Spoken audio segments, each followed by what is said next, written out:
Adiba, ikut kita ke kantin nggak? Tanya Felis pada Adiba. Hehehe, kalau aku nggak ikut lagi sama kalian nggak apa-apa kan? Soalnya aku sudah bawa bekal dari rumah. Tolak Adiba secara lembut. Felis memberikan kode pada Nesha. Ya sudah deh. Kalau kamu nggak ke kantin, kita juga nggak ke kantin. Kita kan bertiga, bukan berdua. Gak lengkap rasanya kalau nggak ada kamu, Adiba. Ujar Nesha, menarik bangkunya dan meletakkannya di samping Adiba. Begitupun dengan Felis. Kalau gitu kalian mau nggak nyobain masakan mama aku? Kebetulan hari ini aku bawa banyak. Tawar Adiba tersenyum manis pada kedua sahabatnya. Sembari membuka kotak yang berisi nasi, lauk pauk, dan memperlihatkannya pada Felis dan Nesha. Kok kalian diam? Kalian gak suka ya sama makanannya? Tanya Adiba. Enggak kok. Kami pasti suka setelah mencicipinya. Hehehe. Tapi Dip, kita nggak tahu apa yang kamu bawa. Kasih tahu dong. Jawab Nesha menggaruk tengkuk lehernya yang tidak gatal. Oh iya, aku lupa kalian pasti belum pernah makan makanan yang seperti ini. Ujar Adiba sembari tertawa kecil dan diikuti cengiran oleh keduanya. Ini tuh namanya ikan asin sepat dicabain bareng kentang. Yang ini tahu kuning dan yang terakhir ini namanya ikan sarden. Jelas Adiba sembari menunjuk satu persatu kotak nasinya yang berisi lauk pauk. Oh, kalau gitu kami cicipi ya. Ujar Felis dan Nesha. Mereka pun langsung mencicipinya satu persatu. Wah, ini enak banget rasanya. Ujar keduanya serentak, sembari saling menatap dan menganggukkan kepala. Alhamdulillah, syukurlah kalau kalian suka. Ya sudah, kalau gitu ayo kita makan bersama. Ujar Adiba, diangguki cepat oleh keduanya. Di tengah asiknya menyantap makanan yang Adiba bawa, Adiba menoleh ke sampingnya. Ia melihat Xavier yang tengah merebahkan tubuhnya di atas meja. Gak ada yang berubah dari kamar ini. Semuanya masih tetap sama. Bi Ija emang paling bisa diandalkan. Hanya ada Bi Ija selama ini. Kedua orang tua gak pernah ada waktu untuk gue. Gumam Xavier saat melihat barang-barang di kamarnya masih lengkap dengan posisi yang sama. Tidak berubah sedikit pun. Xavier merebahkan tubuhnya di kasur. Lelah seharian ini menjalani kegiatan yang begitu padat. Belum lagi pikirannya melalang buana entah kemana. Ia butuh udara segar untuk menjernihkan pikirannya. Mungkin 1 atau 2 putaran bisa membantu. Xavier mengusap wajahnya kasar sembari menghela nafas. Ia sedikit menyeringis kesakitan. Pasalnya, tanpa sengaja ia mengenai memar di wajahnya. Seketika memar di wajahnya mengingatkannya pada keluarga kecil Adiba. Flashback. Kamu temannya Adiba? Tanya papanya Adiba dengan nada yang sangat berwibawa dan berat. Kami gak Iya, aku teman sekelas sekaligus sebangkunya Adiba, Om. Jawab Xavier cepat, memotong perkataan Adiba dengan lantang. Wajah kamu kenapa seperti itu? Kamu juga Adiba? Tanya sang papa, yang kini beralih fokus pada wajah putri sulungnya dan juga Xavier. Gini, Adiba membantuku melawan musuh. Jawab Xavier singkat, dan papanya Adiba mengernyitkan dahinya, beralih menatap intens pada Adiba. Hehehe, iya pa. Jawab Adiba tertunduk. Pa, sudah dong interogasinya. Biarkan anak-anak makan dulu. Ujar mamanya Adiba, memecahkan suasana yang menegangkan barusan. Nama kamu siapa, nak? Tanya mamanya Adiba lembut. Xavier, jawabnya singkat. Nak Xavier, Tante tidak tahu masakan tante enak atau tidaknya. Tapi kamu harus cicipi semuanya ya. Ayo sekarang dimakan, ujar mamanya Adiba, memberikan ikan sarden cabai merah di dalam piringnya Xavier. Begitupun selanjutnya. Mamanya Adiba memperhatikan Xavier yang kesulitan memegang sendok. Pasalnya, pergelangan tangan Xavier tampak bengkak. Mungkin naluri seorang ibu. Tanpa segan-segan, mamanya Adiba menyuapi Xavier langsung dengan tangannya. Xavier pun menerimanya tanpa ada rasa ingin menolak sedikit pun. Kak Xavier, bagaimana rasanya? Enak kan?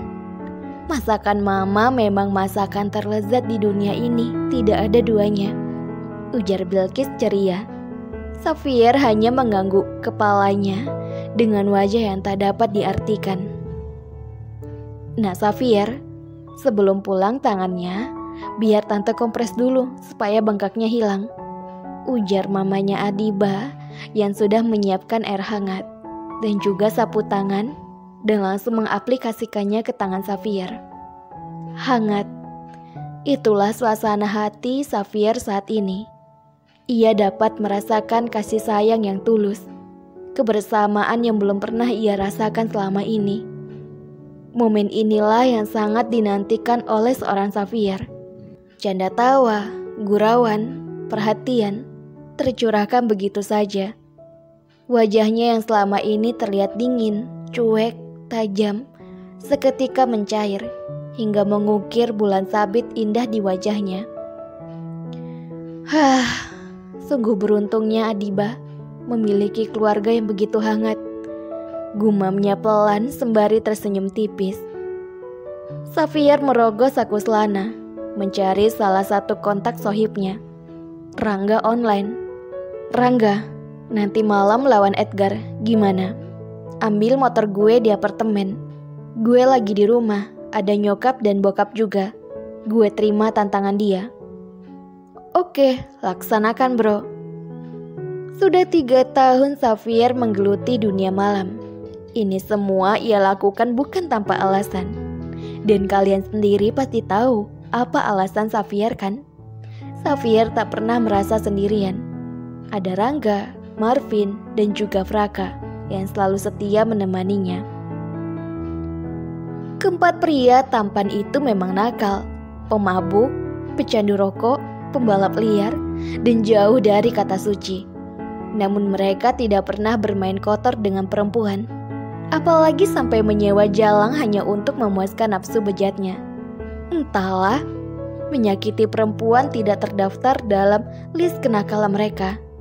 Terutama Xavier, yang dijuluki sebagai ketua. Ya, walaupun begitu kalau dibilang, Xavier bukanlah tipe lelaki yang suka mabuk-mabukan. Berbeda dengan ketiga sohibnya.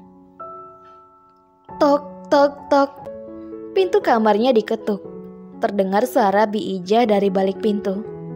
Raden, Tuan dan Nyonya sudah datang. Mereka minta Raden untuk turun ke bawah. Oh, tampaknya kedua orang tua Xavier sudah selesai dengan urusan bisnisnya. Xavier menghela nafasnya malas. Di dalam hatinya ada rasa kerinduan yang teramat dalam pada kedua orang tuanya. Tetapi apa boleh buat? Xavier tidak dapat mencurahkannya. Apalagi memeluk kedua orang tuanya, terutama sang ayah. Biarkan saja mereka, Bi. Bilangin ke mereka kalau aku gak mau menemui mereka. Xavier menuruni anak tangga satu persatu, melihat ke arah ruang keluarga, di mana sang papi sedang sibuk menonton TV, ditemani brownies buatan maminya. Mau kemana kamu malam-malam begini keluar? Tegur sang papi pada Xavier.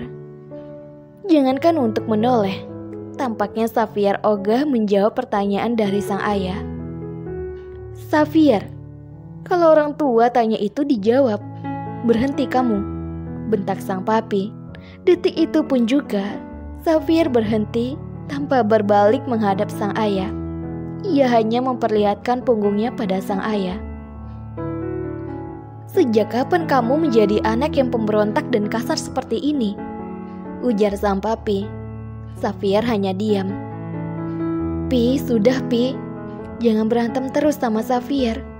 Semua ini salah kita Pi, ujar sang mami yang ingin menengahi keduanya. Mami bilang salah kita. Dia sudah dewasa. Seharusnya dia bisa berpikir dengan benar, bukan menjadi anak berandalan seperti ini, jawab sang papi. Cih, drama dimulai lagi, gumam Xavier, membuat kedua orang tuanya tertohok.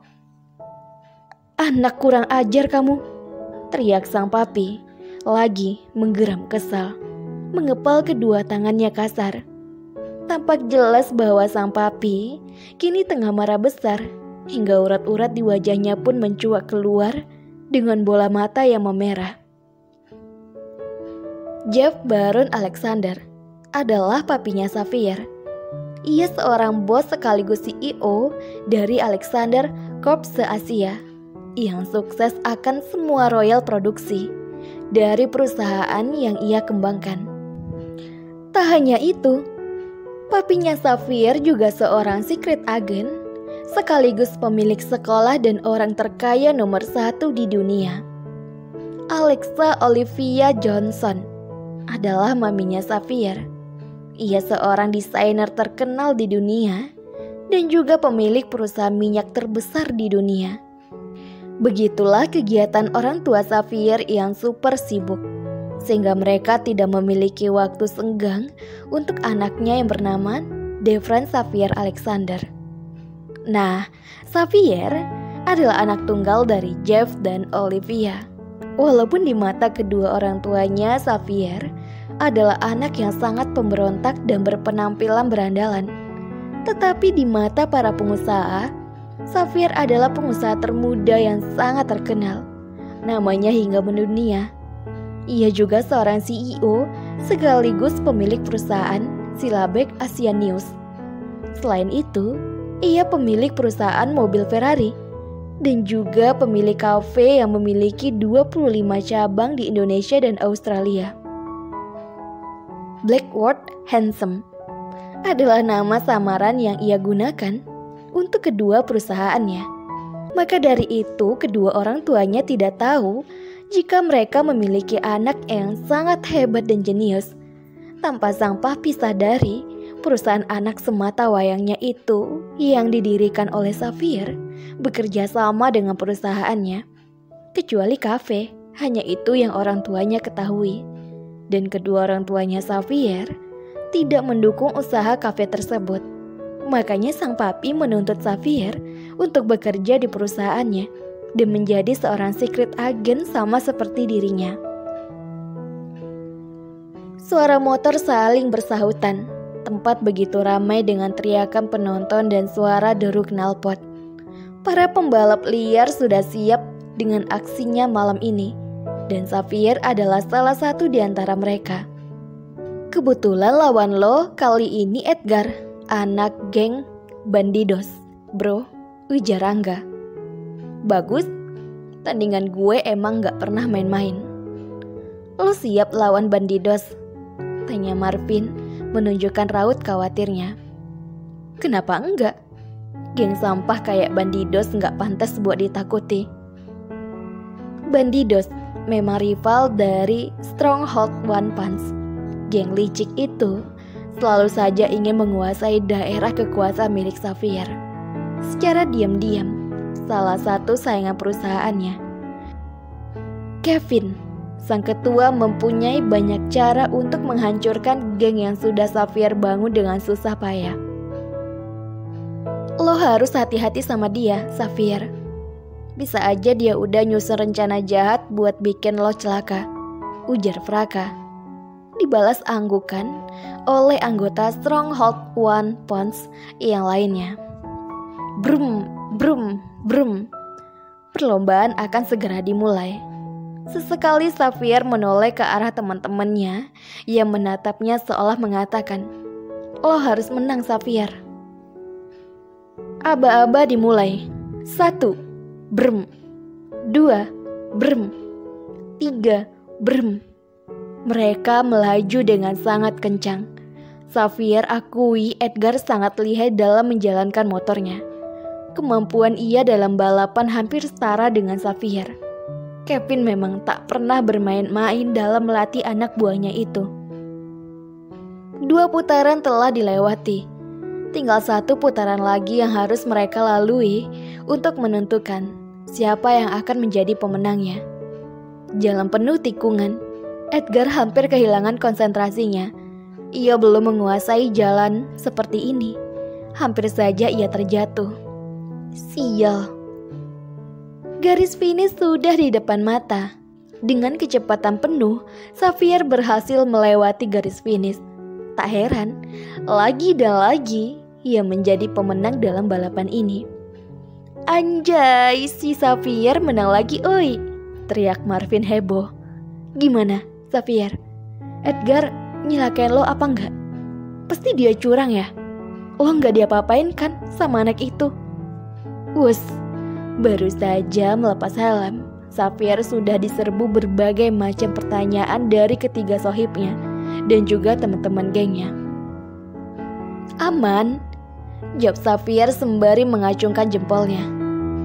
Di tempat bandidos, sudah ada Kevin yang menghajar Edgar habis-habisan sebagai lampiasan atas kekalahannya. Lo itu bodoh banget sih, lawan Xavier aja gak bisa. Gue udah nyuruh lo buat pakai cara curang, dan lo malah nolak. Lo bilang buat apa pakai cara curang kalau dengan cara jujur lo bisa bikin Xavier kalah. Makan tuh jujur, muak banget gue, geram Kevin pada Edgar. Lihat deh si Edgar, kasihan anak buahnya tuh, sampai babak belur gitu dipukulin. Kenapa nggak dia aja yang jadi tandingan lo ya Xavier? Ujar Rangga sambil memandangi tenda kuning, tempat di mana Kevin dan teman-temannya berkumpul. Xavier hanya mengendikkan bahunya acuh, tak peduli dengan geng Kevin yang menurut ia sangat kekanakan. Lihat aja lo Xavier, gue sendiri yang akan turun tangan buat balas kekalahan ini, ujar pria berkacamata hitam di seberang sana, sambil mengepal tangannya kuat-kuat.